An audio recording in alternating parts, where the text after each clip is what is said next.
जैसा कि प्रश्न आपने थंबनेल में ही देख के पता लगा लिया होगा कि प्रश्न ये वाकई में बहुत ही ज्यादा मोस्ट इंपॉर्टेंट क्वेश्चन है बोर्ड एग्जाम से के नजरिए से देखा जाए तो। ये 7वां चैप्टर का प्रश्न जो समदूरस्थ से रिलेटेड प्रश्न होते हैं, बहुत ही ज्यादा महत्वपूर्ण प्रश्न होते हैं। ये बोर्ड एग्जाम में कई बार रिपीट किए जाते हैं, कई बार पूछे जाते हैं। तो आइए इसे कैसे किया जाए, बड़े ही आसानी, बड़े ही कम समय में हम इसे करेंगे। देखिए ध्यान से कैसे किया जाता है।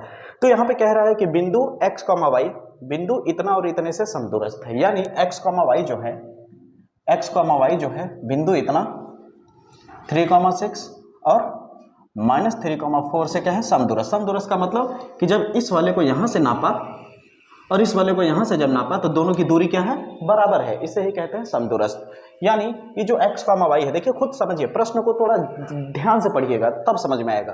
कह रहा है कि बिंदु इतना, बिंदुओं इतना और इतना, यानी बिंदुओं इतना और इतना से समदूरस्थ है। कौन? बिंदु x, y। यानी बिंदु x, y जो है यहां से यहां नापने पे और बिंदु x, y जो है यहां से यहां नापने पर दोनों क्या है, आपस में एक दूसरे के बराबर है। इनकी दूरी, दो बिंदुओं के बीच की दूरी, अगर मैं इसे नाम दे दूं p, इसे नाम दे दूं a, इसे नाम दे दूं b, तो कहने का मतलब p से a की दूरी और p से b की दूरी क्या है, आपस में बराबर है दोस्तों। यानी यहां पे आप देखें, ठीक है, या फिर आप ऐसे भी कह सकते हैं a से p की दूरी, b से p की दूरी। हम लिखते हैं AP की जो दूरी है वो बराबर होगी किसके, A से, सॉरी, B से P की दूरी के। समदूरस्थ से रिलेटेड बहुत प्रश्न फंसता है बोर्ड एग्जाम में दोस्तों, इसलिए इसे ध्यान से देखें, पूरा वीडियो देखें, ठीक है। ऐसा नहीं हम इस वीडियो में जो प्रश्न बता रहे हैं तो इसका मतलब नहीं कि आप जो सीखोगे केवल इसी प्रश्न को सीख के जाओगे। अगर इस प्रश्न के कॉन्सेप्ट को अच्छे से पकड़ लेते हो तो समदूरस्थ से रिलेटेड काफी सारे प्रश्न आप अपने से हैंडल कर लोगे, ये मेरा वादा है आपसे। आइए देखिए कैसे करते हैं। तो यहाँ पे कह रहा है कि इतना और इतना एक दूसरे से समदूरस्थ है, तो x और y में संबंध स्थापित कीजिए, यानी संबंध ज्ञात कीजिए। यानी x और y का वैल्यू नहीं निकालना है हमें, बस संबंध निकालना है, यानी समीकरण लास्ट में आएगा हमारा। देखिए तो AP की दूरी, AP की दूरी का पहले फार्मूला देखिए, दो बिंदुओं के जो बीच की दूरी का जो सूत्र होता है दोस्तों, x2 माइनस x1 का square plus y2 minus y1 का स्क्वायर होता है, यही होता है। बराबर में यहां भी यही आएगा। पहले यहां पे वैल्यू रख लेते हैं, फिर यहां का रखते हैं, ठीक है। आइए देखिए, तो x2 सबसे पहले a से p तक जा रहे हैं हम, a से p तक, तो इसे नाम दे देते हैं x1, इसे y1 और इसे नाम दे देते हैं x2 y2, ठीक है। तो हमारे पास क्या है फार्मूले में, x2 का वैल्यू कितना है यहाँ पे x, तो यहाँ पे हटा करके यहाँ पे क्या रख देंगे x। x1 का वैल्यू कितना है दोस्तों 3, तो यहाँ पे रख देंगे 3। y2 कितना है दोस्तों, y, यहाँ आ जाएगा y। y1 के जगह पे कितना है दोस्तों 6, देख सकते हैं आप लोग, यहाँ आ जाएगा 6। बड़ा सिंपल से ही हम लोगों ने वैल्यू रख लिया। अब देखिए दोस्तों, यहाँ पे भी वही करेंगे, फार्मूला क्या है, x2 माइनस x1 का square plus y2 minus y1 का स्क्वायर। अब बताइए b से p तक जा रहे हैं, b से p तक, तो क्या हो जाएगा इस बार, x1 कौन बनेगा a, y1 कौन बनेगा a, x1 x2 y1 y2। अब वैल्यू को रखते हैं, x2 का वैल्यू कितना है दोस्तों, फिर से x, x1 का वैल्यू कितना है -3, तो यहाँ पे कितना आ जाएगा दोस्तों -3। अब आप बताइए दोस्तों, यहाँ पे माइनस पहले ही से था और यहाँ -3 अभी हमने जब रखा तब आया, तो माइनस और माइनस मिलके क्या बना लेगा, प्लस बना लेगा। y2 का वैल्यू कितना है, y माइनस y1 का वैल्यू 4 है, जैसा कि आप देख सकते हैं। अब यहाँ पे क्या है दोस्तों, बराबर का चिन्ह है और दोनों तरफ रूट लगा हुआ है, तो जब बराबर का चिन्ह है और दोनों तरफ अंडर रूट है तो इस रूट को हटा सकते हैं आप। चाहे तो आप एक लाइन एक्स्ट्रा बढ़ाना चाहते हैं तो बढ़ाने के लिए आप क्या करेंगे, लिखेंगे दोनों पक्षों का वर्ग करने पर, जब वर्ग करेंगे फिर स्क्वायर करके रूट को हटा लेंगे। तो इतना लंबा जाने की जरूरत नहीं, आप डायरेक्ट रूट जब दोनों तरफ दिखे बराबर में तो हटा दिया करिए। तो आपके पास बचा कितना, x माइनस 3 का स्क्वायर प्लस y माइनस 6 का स्क्वायर बराबर x प्लस 3 का स्क्वायर प्लस y माइनस 4 का स्क्वायर।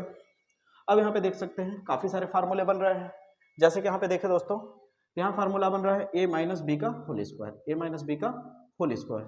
a माइनस बी का होल स्क्वायर क्या होता है, a का स्क्वायर प्लस b का स्क्वायर माइनस 2 इंटू a की जगह पे x है इंटू b की जगह पे क्या है 3, ये हो गया, प्लस a माइनस बी का होल स्क्वायर, यहाँ भी लग रहा है तो यहाँ पे क्या हो जाएगा a स्क्वायर यानी y का स्क्वायर प्लस b स्क्वायर यानी 6 का square minus 2ab, 2 into a की जगह पे y है इंटू b की जगह पे 6 है, बराबर इस तरफ भी वही होगा। यहाँ क्या है x प्लस 3 का, यानी x प्लस 3 का होल स्क्वायर है, यानी इसको अगर a समझ ले इसको b समझ ले तो a प्लस बी का होल स्क्वायर लग रहा है दोस्तों।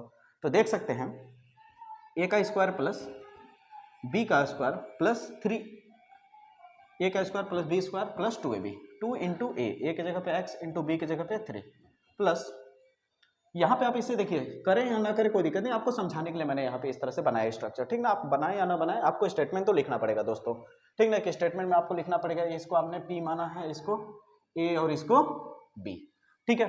तो ध्यान दीजिएगा, अब हमारे पास क्या हो गया, a प्लस बी का होल स्क्वायर हो गया, यहाँ पे क्या हो जाएगा a माइनस बी का होल स्क्वायर, देख सकते हैं y को अगर ये समझ लें, 4 को b समझ लें, तो a माइनस बी का होल स्क्वायर लग रहा है दोस्तों। तो यहाँ पे क्या हो जाएगा a स्क्वायर प्लस 4 का स्क्वायर यानी b square minus 2ab, 2 into A into B. यहाँ तक आप देख सकते हैं। अब यहाँ पे दोनों तरफ आप ध्यान से देखिए, जो कैंसिल हो रहा है उसे कैंसिल कर सकते हैं, जैसे बराबर के इस तरफ एक्स स्क्वायर है प्लस में, बराबर के इधर एक्स स्क्वायर है प्लस में कैंसिल हो जाएगा, बराबर के इस तरफ वाई स्क्वायर है प्लस में, बराबर के इधर वाई स्क्वायर है प्लस में कट जाएगा। बहुत लोग सोच रहे होंगे प्लस प्लस कैसे कट रहा है, क्योंकि बराबर के उस तरफ है, अगर इस तरफ शिफ्ट करेंगे तो प्लस क्या हो जाएगा, माइनस हो जाएगा, और प्लस माइनस में कैंसिल हो जाएगा, ठीक है, इसलिए डायरेक्ट कट कर दे रहा हूँ। अब यहाँ पे देखिए प्लस में 3 का स्क्वायर है, यहाँ भी प्लस में 3 का स्क्वायर, ये भी कैंसिल हो गया, और कुछ कटेगा नहीं कटेगा। आइए देखिए जो बचा उसे लिख लेते हैं, माइनस 3 दूनी 6x प्लस 6 का स्क्वायर 6 के 36 हो जाएगा, माइनस 6 दूनी 12y, यहाँ पे क्या बचा 3 दूनी 6x प्लस 4 का स्क्वायर कितना हो जाएगा 4 चौक 16 माइनस 4 दूनी 8y हो जाएगा दोस्तों। अब हमारा काम क्या है, x और y वाले को एक तरफ कर देना और नंबर वाले को एक साइड कर देना। तो देखिए हम यहाँ पे क्या कर रहे हैं, माइनस 6x को ऐसा ही रहने दे रहे हैं। अब यहाँ पे क्या है 6x प्लस में है ना, इधर आएगा तो क्या हो जाएगा माइनस 6x। देखिए यहाँ पे 6x के सामने कुछ नहीं है, क्या है दोस्तों प्लस है, और जब प्लस वाली चीज़ें बराबर के इस पर आएगी तो क्या हो जाएगी माइनस हो जाएगी, ठीक है।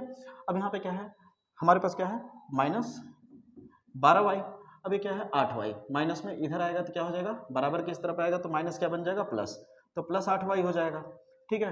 अब वहाँ पे बराबर है, बराबर को उधर 16 को ऐसे ही रहने दीजिए, ठीक है। अब यहाँ पे जो प्लस 36 बचा हुआ था उस 36 को उधर ले जाएंगे तो क्या हो जाएगा माइनस 36 हो जाएगा, ठीक है।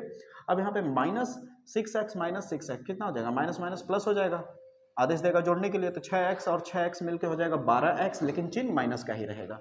अब यहाँ पे क्या है माइनस 12y और यहाँ प्लस 8y है, ठीक है। तो माइनस प्लस माइनस आदेश दिया घटाने के लिए, 12 में से 8 घटाएंगे तो कितना बचेगा 4y बचेगा दोस्तों, लेकिन चिन्ह माइनस बड़े वाले तरफ का चिन्ह लगेगा, ठीक है ना। 8 की तरफ प्लस है और 12 की तरफ माइनस है, इसलिए बड़े वाले तरफ का चिन्ह लगा देंगे आप। अब 36 है, 36 में से 16 घटाएंगे तो कितना बचेगा आपका लगभग 20 बचेगा, लेकिन चिन्ह माइनस का ही रहेगा। क्यों, क्योंकि बड़े वाले तरफ का चिन्ह लगेगा, बताया ना मैंने, क्योंकि 16 के सामने कुछ नहीं है तो प्लस है, प्लस माइनस माइनस होगा, आदेश देगा घटाने के लिए, 36 में से 16 घटाएंगे बचेगा 20 और चिन्ह आ जाएगा माइनस का। चलिए इतनी बात आपको समझ में आ रही होगी। अब देखिए दोस्तों यहाँ भी माइनस है, यहाँ भी माइनस है, अगर आप कॉमन लेना चाहें तो ले सकते हैं, ठीक है।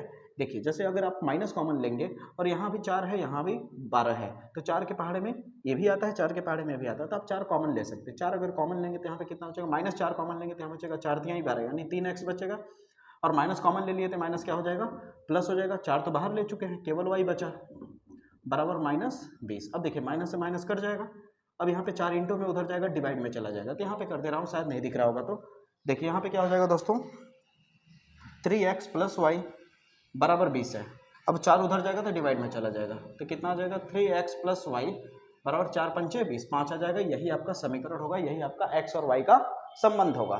तो उम्मीद करता हूँ वीडियो आपको पसंद आया होगा। इस तरह से अगर बोर्ड एग्जाम में प्रश्न पूछे जाते हैं दोस्तों तो बहुत ही अच्छे से करिए, बेहतरीन करिए, बेहतर मार्क्स लाइए। जय हिंद, जय भारत।